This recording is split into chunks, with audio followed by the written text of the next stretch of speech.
Good afternoon, everybody. I know it hasn't been very long since I have been up here briefing all of you, but I think that this really is indicative of the pace of the major disasters that we are seeing across the nation. And the reality is we are just now approaching peak hurricane season.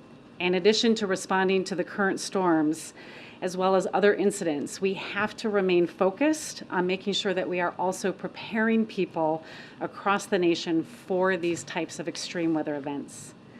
I did just come from the Oval Office where I briefed the President on the trajectory of Hurricane Idalia and what the impacts are projected to be. And I want to just give a quick update on the preparations that we are making in response or in preparation for the response in Florida, as well as other states that are in the path of Hurricane Idalia. Yesterday, I had an opportunity to speak with Governor DeSantis. I also had an opportunity to connect with South Carolina Governor McMaster and Georgia Governor Kemp to help understand what their concerns were and to identify any unmet needs that they may foresee. And will remain in close contact with all of them in the hours and the days to come as Hurricane Idalia makes landfall and moves across these states. As the President said to Governor DeSantis in his own conversations yesterday, FEMA and the entire federal family are activated to support the people of Florida. The President also quickly approved an emergency declaration in advance of the storm in Florida, turning on the many tools that are available at my disposal to provide the governor any support or resources he may need in advance of landfall and then after. This allows me to pre-stage people, equipment, and resources in Florida, Georgia, and the Carolinas, and I have done just that.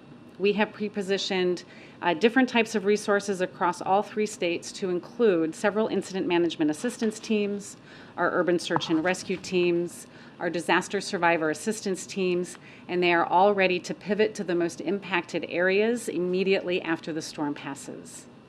We also have warehouses filled with commodities like food, water, blankets, and medical supplies that are ready to rapidly move into the impacted area at the state's request. But we are not in this alone.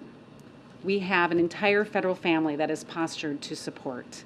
Our National Response Coordination Center here in Washington, D.C. is fully activated, and this means that there are several hundred staff from across the federal family that are working together to support any requests for federal assistance.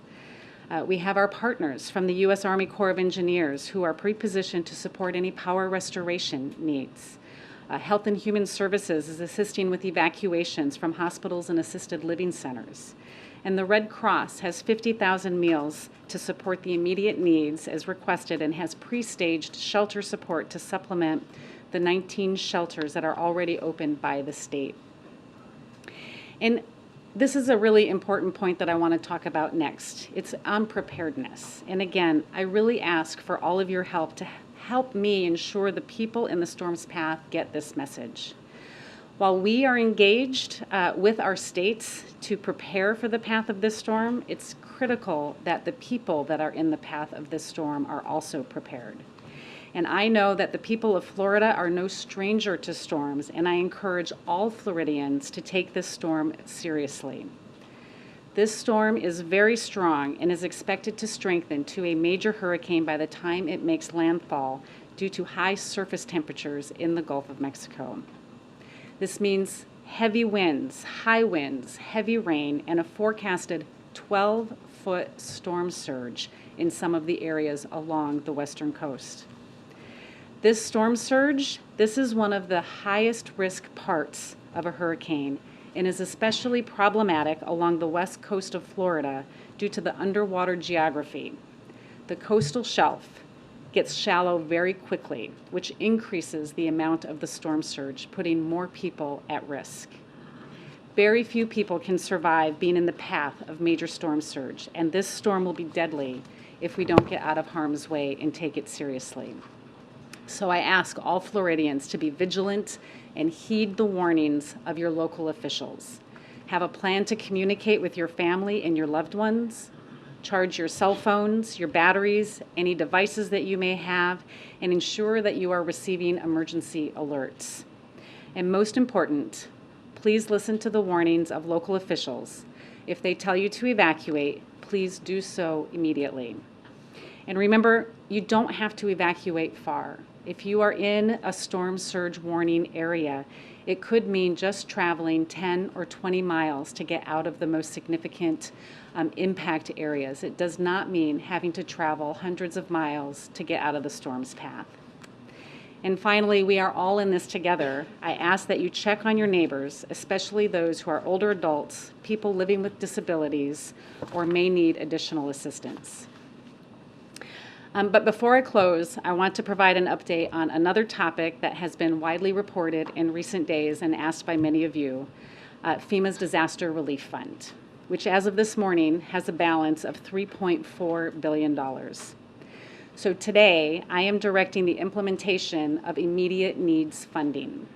This means that FEMA will prioritize available funding for critical response efforts to Idalia, the Maui fires, and any other extreme weather events that may come our way without interruption, while continuing to meet the immediate needs of survivors through the remaining weeks of the fiscal year. I want to repeat, we are prioritizing funding for Idalia, for the Maui fires, and any other extreme weather events that are coming our way without interruption. And I want to stress that while immediate needs funding will ensure we can continue to respond to disasters, it is not a permanent solution.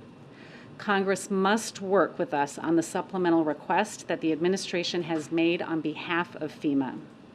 And you are going to hear more from me on that soon. My primary responsibility at FEMA is to ensure that we are always postured to respond to any disaster and to provide the life-saving and life-sustaining support when needed.